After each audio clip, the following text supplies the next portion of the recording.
আপোনালোকে যোৱাকালি শুনিছে যে অইনবাৰৰ দৰে এইবাৰো মেট্ৰিকত লেটাৰ নম্বৰ পোৱা ষ্টুডেণ্টক আমি 16,000 টকাকৈ আনন্দৰাম বৰুৱা বঁটা 6 আগষ্ট তাৰিখে আমি প্ৰদান কৰিম।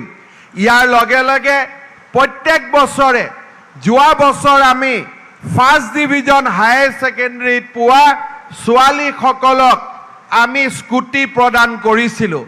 এইবাৰ আমি সিদ্ধান্ত লৈছোঁ যে ছোৱালীসকলক ফাৰ্ষ্ট ডিভিজনত আমি স্কুটি দিম, ল'ৰাবিলাকক লেটাৰ পোৱা ল'ৰাবিলাকক আমি স্কুটি দিম। অৰ্থাৎ ল'ৰাৰ কাৰণে অলপ কষ্ট, ছোৱালীৰ কাৰণে অলপ সহজ, কিন্তু আমি আমাৰ দায়িত্ব পালন কৰাৰ দিশত আগবাঢ়িছোঁ। ৰাজ্য চৰকাৰে মাইক্ৰ' ফাইনেন্স লোনত ক্ষতিগ্ৰস্ত 11 লাখ মহিলাক ইতিমধ্যে বিভিন্ন ধৰণে আৰ্থিক সাহায্য প্ৰদান কৰিছে।